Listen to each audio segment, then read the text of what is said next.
Hello, thanks for stopping by on my YouTube channel. This is Math Class with Omoti and we are concluding our video on fractions. In the previous video, we looked at how to add and subtract fractions, while in this one, we'll be learning how to multiply and divide fractions. Remember, whenever you're working with fractions, something that will be critically helpful will be for you to change your fractions, your mixed numbers, to improper fractions. Remember, improper fractions are the top-heavy fractions. Change your mixed numbers to improper fractions. This goes a long way in helping out with solving fraction questions. So if you have not subscribed yet, please do. If you have not liked the video, like it right now. I'm sure you're going to enjoy it, especially questions 6 and 7. Let's dive right into it. Yes, let's answer these exam-style questions on multiplying and dividing fractions. Now, the very first one is an application question. I really like it. Ruth uses 3/4 of a bag of flour to make 1 cake. Work out the number of bags of flour she needs to buy to make 7 cakes. Now, to do this, we need to note that she needs 3/4. 3/4 will be 3/4 for 1 cake. Now, to make 7 cakes, it will mean we need to multiply this by 7. Remember, when you're multiplying fractions, you multiply numerator by numerator and denominator by denominator. Numerator by numerator implies 3 times 7, that is 21. Denominator by denominator is 4 times 1, that remains 4. And taking this to a mixed number,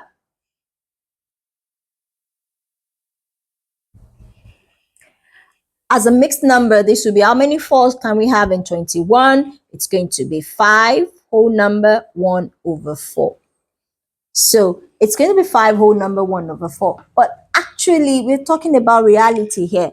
We are not told she could buy a 1/4 bag of flour. So it means that she needs above 5 bags. What's the next number after 5 bags? She needs to buy 6 bags of flour to do this job. All right, I hope you understand. It is because this is a practical situation. That is why we are rounding up this value, because we need definitely more than 5 bags. So to get the job done, she needs to buy a 6th bag of flour to bake our 7 cakes. I guess you should just bake the 8th one. What do you think? My thoughts. Let's move on, please. Now, without using a calculator, this is the standard instruction for working with fractions. As I said in the previous video on adding and subtracting fractions, this kind of questions will be showing up on your papers 1 and 2, the non-calculator papers of the IGCSE mathematics. So pay attention to them and plan to do your fractions without needing a calculator. All right, first step. You need to change the mixed numbers to improper fractions. So 4 times 1 will be 4 plus 3. That will give us 7/4. Times 1 whole number 2/7 will be 1 times 7 is 7 plus 2, 9. That is 9/7. Now we're multiplying this numerator by numerator, denominator by denominator. But before we go on with the multiplication, if it's possible for you to cancel out, I would advise you cancel out before you do the multiplication. What do I mean? I see 7 as a numerator here and a 7 as a denominator here. These two 7s will cancel out. 7 here, 1. 7 here, 1. So our numerator becomes 1 times 9, which is 9. 4 times 1, which is 4, will be our denominator. Now, the instruction provided in this question is that we should leave our answer as a mixed number in its simplest form. Cutting out the numbers from the onset here is going to help us to take it to the simplest form already. But we still have a part of our job to do, that is writing it as a mixed number.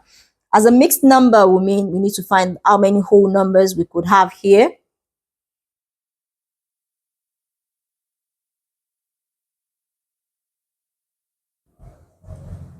As a mixed number, 9/4 will be what? 2 whole number, because you can have 2 4s in 9, remaining 1/4. 4. So this is going to be 2 whole number 1 over 4.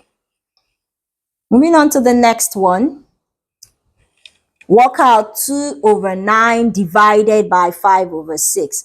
When we have the division sign between fractions, what we need to do is first you write your first fraction, the fraction to the left. It remains 2 over 9. You change the sign from division to multiplication. But the moment you change the sign to a multiplication sign, you need to flip the fraction on the right. So instead of it standing as 5 over 6, flipping it becomes 6 over 5. Please get that right. Whenever you have the division sign, you need to flip the fraction on your right. Okay, now let's see, are there any things we can cancel out from numerator and denominator? Oh, I see something here. 3 can go here, 3 in here, 2, 3 in here, 3. Okay, so 2 times 2 will be 4, 3 times 5 will be 15. Can I make this simpler? No. So my final answer is 4 over 15.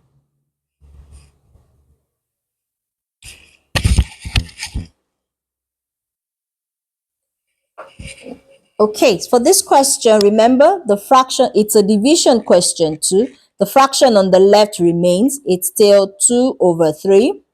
We change the division sign to a multiplication sign. And then the fraction on the right is flipped. But before we can flip it at all, remember you need to change your mixed numbers to improper fractions. So one whole number 3 over 7 will be 1 times 7, 7 plus 3, 10 over 7. So that's what we're going to remember. You don't write it like this. It needs to flip because the sign has changed. So it becomes 7 over 10. All right. So 2 here, 1, 2 here, 5. So our numerator becomes 1 times 7, 7. 3 times 5, 15. So our final answer here is 7 over 15. This time around, we have two mixed numbers. So we need to change both of them to improper fractions before we carry on with our work. So 1 whole number 2 over 3 will be what? 5 over 3 divided by 7 whole number 1 over 2 will be 15 over 2. Remember, when it's a division sign, you need to flip the fraction on the right. So this is 5 over 3 times 2 over 15. All right. 5 here, 1. 5 here, 3. So our numerator becomes 1 times 2, that is 2. 3 times 3, that is 9. So our final answer here will be 2 over 9. Now to a very interesting question. In this particular question, first and foremost, you need to do your subtraction before you do your multiplication. How am I sure about that? Because the subtraction is in a bracket. And remember our rules for the order of operations, BIDMAS. Every single time you have to start with what's in the bracket first. So we need to answer our question from the bracket, then we bring it out and multiply it by 6 over 25. So let's start with our bracket. In our bracket here, we have 2 whole number 1 over 3. We need to change that to an improper fraction, which is going to become 7 over 3 minus 7 over 8. 7 over 3 minus 7 over 8, we need to look out for the LCM. The LCM, that is the lowest common multiple of 3 and 8, will be 24. Okay, 3 in 24 is 8. 8 times 7, 56. 8 in 24 is 3. 3 times 7 is 21. So this will give us 56 minus 21, that is 35 over 24.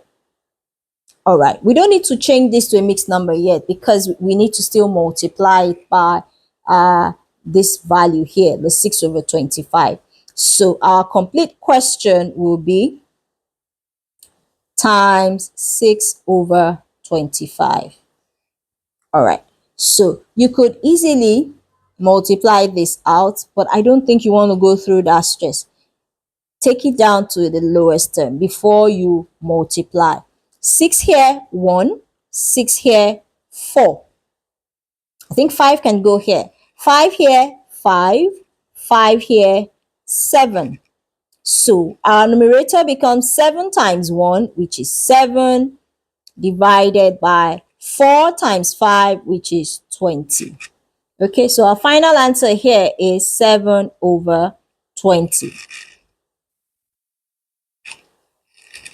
Now, this is a rather interesting question. You need to apply your knowledge of fractions and then percentages to answer it properly. Now, let's get started with it. 1 month, Gretel spent a total of $360.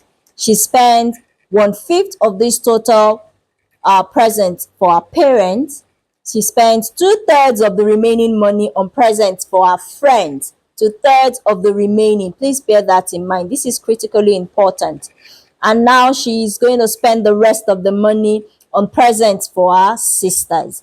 All right. So we need to calculate the percentage of the $360 that she spends on presents for our sisters.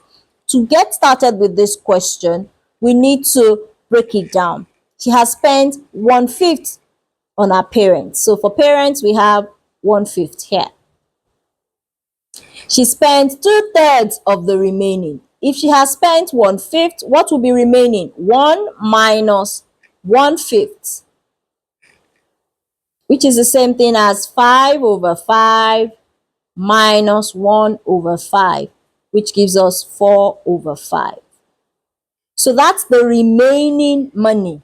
Of that remaining money, she's spending 2/3 of it. So 2/3 of what's the remaining again? 4 over 5.